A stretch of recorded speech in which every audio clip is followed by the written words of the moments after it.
প্রিয় শিক্ষার্থী, এখন আমি বীজগণিত অধ্যায়ের অনুশীলনী 3.1-এর 11 নম্বর অঙ্কটি নিয়ে হাজির হয়েছি। এখন আমি তোমাদেরকে 11 নম্বর অঙ্কটি সমাধান করে দেব।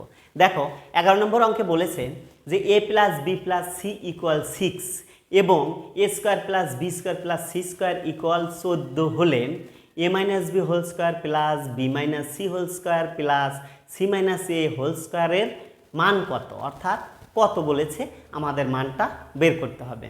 দেখো, তাহলে আমরা লিখতে পারি যে 11 দেওয়া আছে।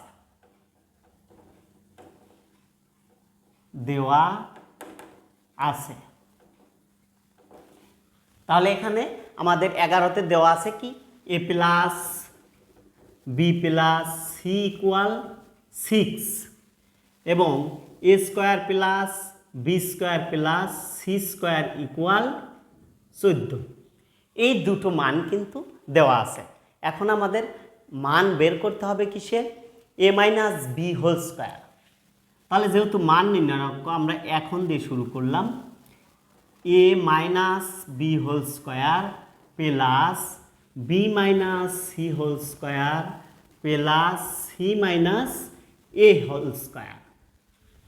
এগুলোর আমাদের মান বের করতে হবে। এখন দেখো, প্রথমেই এখানে তিনটা সূত্র আছে।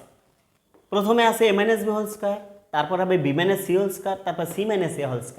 তিনটা সূত্র হবে তিন জায়গাতে এবং এটা হবে বর্গের সূত্র। তাহলে দেখো, a - b² এর বর্গের সূত্র কি? a² - 2ab + b²। এরপরে আমরা এই প্লাসটা দিয়ে দিলাম। তাহলে এইটার সূত্র কিন্তু আমরা লিখে ফেললাম। এখন এই প্লাস দেওয়ার পরে b - c² এর এটাও বর্গের সূত্র আমরা লিখে দেব। এখানে b কে a ধরতে হবে আর c-টাকে b ধরতে হবে, ধরে সূত্রটা করতে হবে। তার মানে দেখো, b² - 2bc + c², অর্থাৎ এর জায়গায় আমরা কি বসালাম? b, আর বির জায়গায় বসালাম c। b² - 2bc + c²। তাহলে এটার সূত্র কিন্তু আমরা লিখে ফেললাম। এখন এই প্লাসটা দিব, দিয়ে এইটুকের সূত্র আমরা লিখে ফেলবো, c - a²। এখন এখানে c কে আমরা a ধরব এবং এটাকে b ধরব, ধরে আমরা সূত্রটা করে দেব। দেখো, তাহলে c² - 2ca + a² হয়ে গেল, এটার সূত্র শেষ। তাহলে আমরা তিনটা সূত্রই কিন্তু বসিয়ে দিলাম। এখন দেখো, এখানে a কয়টা আছে, a² প্লাস কয়টা আছে এইটাকে দেখি। এখানে আছে একটা আর এইখানে আছে একটা। তার মানে a² হলো কয়টা? প্লাস হলো দুইটা a²। এরপরে দেখো, b² কয়টা আছে? এই একটা আর এই একটা, আর কিন্তু নেই। তাহলে +2b²। এরপরে আবার প্লাস c² কয়টা আছে দেখি, এই একটা আর এই একটা, তাহলে দুটো c²। এরপরে আছে দেখো -2ab -2bc -2ca, ওইগুলো আমরা লিখে ফেলি। -2ab -2bc -2ca। দেখো, আমরা সবগুলো কি করে দিলাম? আলাদা আলাদা করে দিলাম। এখন দেখো, এইটুকে আমরা কি নেব? 2 কমন নেব। 2 যদি আমরা কমন নিই তাহলে আমাদের থাকবে কি? দেখো, a² + b² + c², অর্থাৎ সব জায়গায় যে একটা 2 আছে, 2টা আমরা কমন নিয়ে ফেললাম। এখন দেখো, এখানে আমরা -2 কমন নেব। -2 কমন নিলে এটা ab হয়ে গেল। এই মাইনাসের জন্য এই চিহ্নগুলো সব পরিবর্তন হয়ে যাবে, অর্থাৎ প্লাস হয়ে যাবে, +ca। অর্থাৎ 2 কমন নিলে ab হয়, আর এই মাইনাসের জন্য মাইনাস প্লাস হয়ে গেল।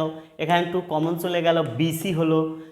আবার এই মাইনাসটা এই মাইনাসের জন্য প্লাস হয়ে গেল, তাহলে 2 কমন চলে আসলো, আর c এটা লিখে নিলাম। এখন দেখো, 2 ইন্টু এইটুকের মান কিন্তু দেওয়া আছে, এইটুকের মান দেওয়া আছে 14, আমরা 14টা লিখে ফেললাম।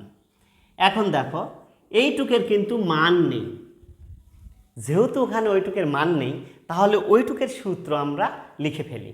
অর্থাৎ 2 × ab + bc + c এর কিন্তু সূত্র আমাদের জানা আছে। সূত্রটা কি দেখো, সূত্রটা হলো a plus b plus c whole square minus a square plus b square plus c square. এইটাই কিন্তু এই 2 into a b plus bc plus c এর সূত্র, অর্থাৎ a plus b plus c whole square minus a square plus b square plus c square. তাহলে আমরা সূত্রটা লিখে ফেললাম। এখন দেখো এখানে এইটুক যদি আমরা গুণ করি তাহলে কি হবে, 14 দুগুণে 28, 28 আমরা লিখে ফেললাম মাইনাস এখানে আমরা এই এ প্লাস বি প্লাস সি এর মান কিন্তু আমাদের দেওয়া আছে কত 6, তাহলে আমরা এখানে মানটা বসে দিলাম 6 আর এই স্কোয়ারটা উপরে দিয়ে দিলাম মাইনাস এইটুকের মান কিন্তু আমাদের দেয়া আছে কত, এই যে 14, তাহলে আমরা 14 মানটা বসিয়ে দিলাম।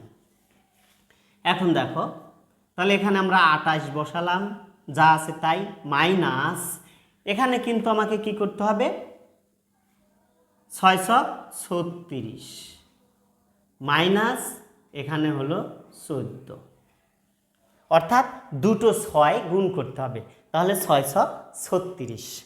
এখন দেখো আমরা লিখতে পারি 28 বিয়োগ হলো 36-এর মধ্যে যদি 14 আমরা বাদ দিয়ে দিই তাহলে থাকে কত 22। এখন আমরা 28-এর মধ্যে যদি 22 বাদ দিয়ে দিই তাহলে আসবে আমাদের কত 6। এইটাই কিন্তু আমাদের নির্ণয় মান, অর্থাৎ 11 নম্বর অঙ্কে সে বলেছে যে a minus b whole square plus b minus c whole square plus c minus a whole স্কোয়ারের মান কত ইকুয়াল কত, আমরা পেলাম কত 6। ঠিক আছে প্রিয় শিক্ষার্থী, এইটি ছিল আমাদের 11 এর সমাধান। আশা করি অঙ্কটি বুঝেছো। আবার দেখা হবে পরবর্তী ক্লাসে। সে পর্যন্ত সবাই ভালো থেকো, সুস্থ থেকো। আল্লাহ হাফেজ।